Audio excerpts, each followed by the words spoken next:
Welcome back to What Arty Noobs with General Disturbance. This is a Bat Châtillon 12 tons. It's the Bat Chat 12 ton, the Tier 8 French light tank. It's located on the eastbourne of Studzianki under the command of Beowulf 19K30. Now, of those of you who are not new to this channel, you might not know that 19K30 means that Beowulf, which is the name of his tank, is a real American tanker. In fact, he's not only a tanker, he's actually Abrams qualified, which is, I think, the K bit in it. 19 means he's a qualified tank crewman, and the 30 bit means he's a staff sergeant or senior sergeant in charge of the vehicle. He's a tank commander, just like the chieftain. Well, that ELC M90 has bitten off more than he can chew, and he's now tracked and he's out the game. Yep, the Bat Chat 12 ton may be the only tank in the game that's a French light tank that isn't made by AMX. It's, well, as it says, 12 ton in weight. In fact, it's 15 tons in weight, but the original design weight for empty was 12 tons. It's very light on armour. It's only got 14mm on the front of the hull, 25 on the sides of the turret all round, and 20 on the sides of the hull armour.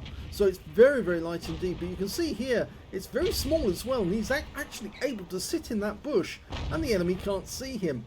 At least he's not spotted at the moment. Now the gun is a 75mm, capable of 170 alpha, and you've got 4 shells in a clip. And the standard reload time for a clip is 19.58 seconds. And I think Beowulf's got a much quicker one than that. 2 seconds is the time between shells. So much faster than the Charfuture, which has got a 4 second. Oh, no, he's moved away from that bush. And he's just spotted an SU-130, but now he's got the ass end of an AT-15, so he's now going to administer an enema to this guy, but he needs to pull back before the guy gets shots into him. Yes, he's being very careful. Oh, did take 1 round from the AT-15, but he does get away and into the dip. And he did manage to get 4 shells into the AT-15, but he did take 1 round from the AT-15 for 193 and 1 from the Centurion for 159. Centurion was up in that copse to the north. Now this tank did have a prototype, but they never put it into production. It was designed during the 1940s, funnily enough. Oh, and unfortunately pumped around at the brass just before he was killed. So he didn't get anything off that, but he did get the spotting assist. So he's wasted 1 shell, but he can always do a quick reload. Looks like shells are being fired in his general direction though by the enemy. Okay, there's a good spotting bush here. You can use that one there. Although knocking it down does give the enemy a clue as to where you actually are. And there is an Arty on the enemy team, and it's an SU-14-2.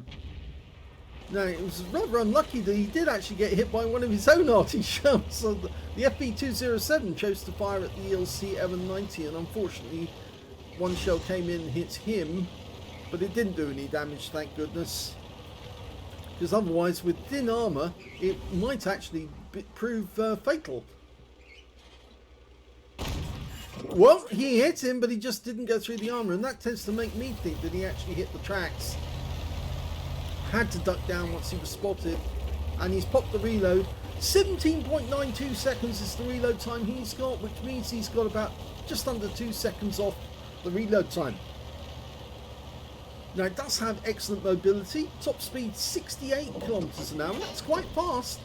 It's also got good gun handling, good ammo capacity, which is, it carries 52 rounds in total, that's quite a lot. And it's also got good camo, as you saw. He was able to sit in a bush, which was hardly a bush at all, and yet the enemy couldn't see him. It was only when he actually moved that suddenly got seen, and there's Carnarvon's taking rounds, and he's out of the game. Lovely. Now, pop the reload? Nope, because there was an IS-3 nearby, and he could see that. Oh, he has popped the reload now because he's going back into the ditch, or the river I should say. Now this game was actually played only a short while ago. Yes, it was sent to me by the player, and I'm doing it as a quick filler video to put onto the site because we've got a lot of new people coming to watch our site just to watch the videos so that they can help send money towards the Ukrainian refugees. Yep, we are sending all the revenue from this channel to the Red Cross to aid the Ukrainian refugees. So the more videos you watch, the more money we can send, and we will put proof up so everyone can see that yes, we are sending that money in. I think every person can do their little bit in terms of helping the people, and if it's just watching somebody else's video, that's great. Now you've got a much better chance of actually seeing your video on our channel, mainly because we can do them much quicker than people like Jingles and Quickie Baby. They're not as good as Quickie Baby and Jingles. I mean, Jingles really is very, very good at his videos, and we always like watching them. But the thing is that we have the capacity to do them faster, upload them, and that means you get to see great games like this one. He's earned himself a patrol duty already for being the only one spotting 6 enemy tanks whilst they were damaged. He's already got 3 kills on the enemy as well. That T-28's a little further away. He's in the dip. He got rid of the enemy Arty. This is a really good scouting job for his teammates because he is putting himself in danger to enable his teammates to see where the enemy tanks are. The only one he can't see at the moment is the IS-3, but there's the T-28 and he's taking damage, and Beowulf's picking up the spotting. And there's the ISU-152. He's a lot further away on the railway line, but our teammates are starting to put rounds in, and the platoon mate put one in as well. And there goes the ISU-152. Okay, so there's only 4 enemy tanks left, and there's the Lurva. He takes 1 round. We've only got 1 round left in the mag, and now we've got to reload. Now we did get spotted, so he's going to have to hide behind something just in case the IS-3 is able to pop up and put a round into him, and he is popping up, but he's taking damage.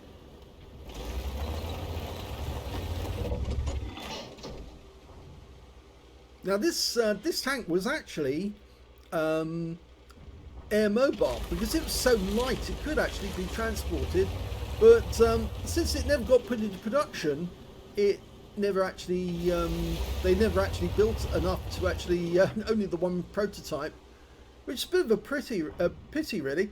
The project to actually build these light tanks started in September 1946, and eventually the French Armed Forces went with the AMX 13-ton tank instead.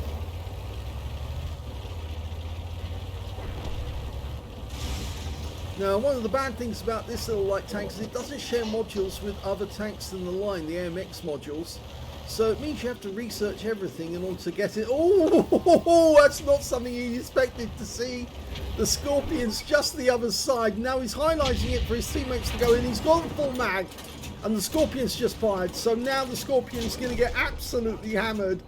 And that's the kill. And that wins the game for Beowulf.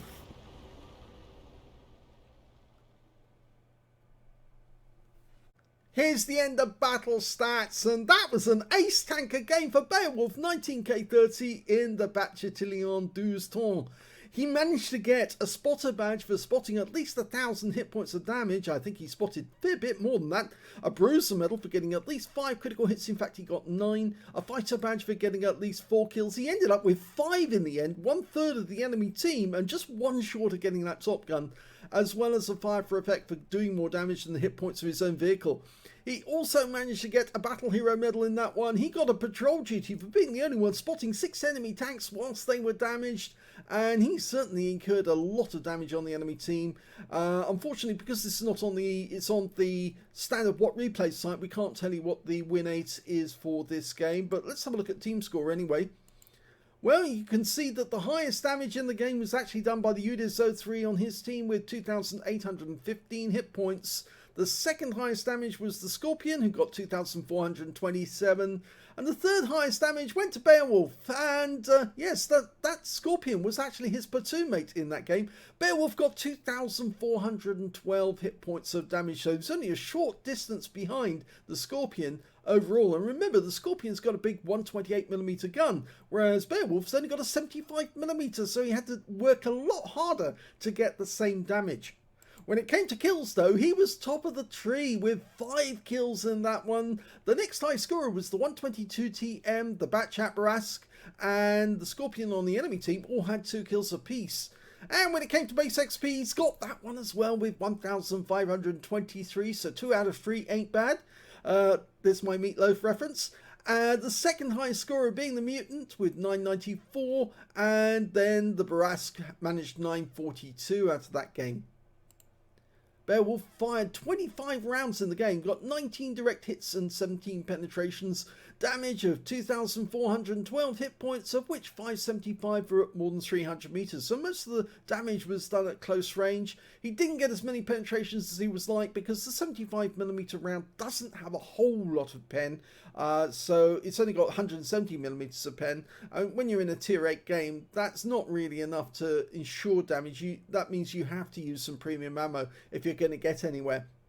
He managed to receive 2 hits from the enemy though, and both of them penned because of course he's got virtually no armor. He spotted 5 enemy vehicles, damaged 8 of the enemy, killed 5, and 3,757 hit points of spotting assist. A massive amount. That's why he got such a high base XP at the end of the game. 36,362 credits from the battle, 40,000 from personal missions payout, and after repair and ammunition resupply took away 25,163 credits profit. 1,523 XP times 4 for the first victory, 6,855 from personal missions payout and 343 for playing in a platoon. He took away 16,338 experience points altogether. That's a very good score for a tier 8 standard tank, not a premium tank. This is a standard tech tree tank. To do that and that much effort, well, this is a great replay to show. Let's have a look at our new feature, because we've been doing this just recently. I think some people actually do enjoy to see this extra information because it's useful. This is the armor profile from the Bat Châtillon 12 ton. I'm angling it there, but I'll put it to the front. You can see virtually no armor at all. 14mm is the front of the hull. You can see there it's got slightly well angled there. So even though it's only 20mm on the front plate, your actually effective armor is 28 or near enough. Lower plate, 20mm, again you're only getting about 29. The turret is very thin, 25mm at the front. Effective, well, it's negligible because you're not really getting any assistance because it's flat plate armor. As you can see, it's slab sided, so anything that hits it's more than likely going to go straight through. Even if you hit around the mantlet area, you can see it's only 30mm. It is a light tank, it's designed to go fast, so you want lightweight, and that's why the armor is only really sufficient to stop small arms fire and shell fragments. It's not going to stop something fired from an enemy tank hitting it and doing extreme damage. The cupola, well, even that is about the same, so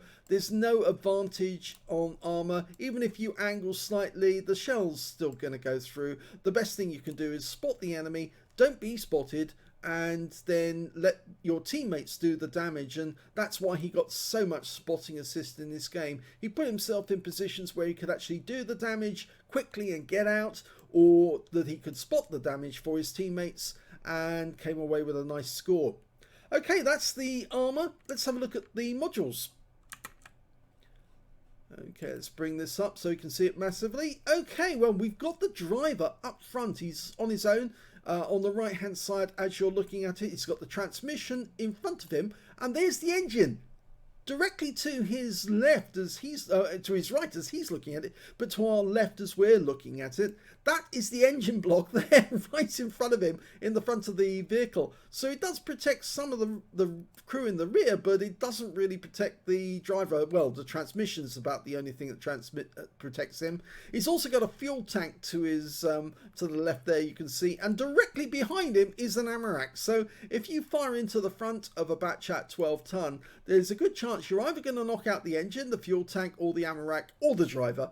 Yeah, it's pretty compact. And because it's such a small tank, there isn't much space to put everything in. On the little further back, we can see the tank commander is actually on the right hand side in this one, with the gunner on the left hand side in the turret there. And it looks like they're standing upright. I don't think they did actually stand upright in the tank as they were operating. I think they were sitting, or they were actually on a very short seat.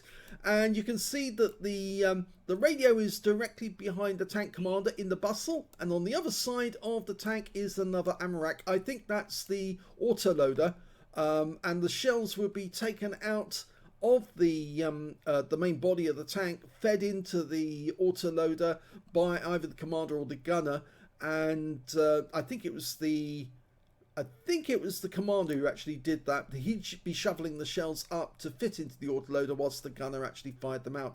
There's another fuel tank in the back here.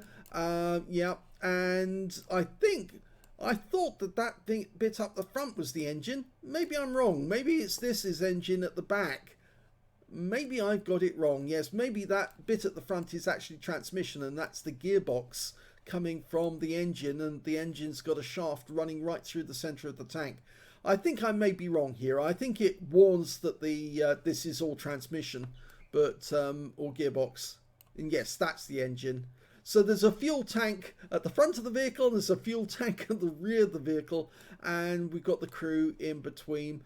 Only 3 crew on this one. Again, reduced numbers because they haven't got much space. It's an autoloader, so it doesn't need a loader per se. Just needs somebody to shovel the shells into the system so that they can then cycle and put the shell in the breech. So there you go. That's the modules on the Bat Châtillon 12 ton. So I hope you enjoyed that replay. I know I've done this fast and dirty, you might say, to get this video up online as quickly as possible.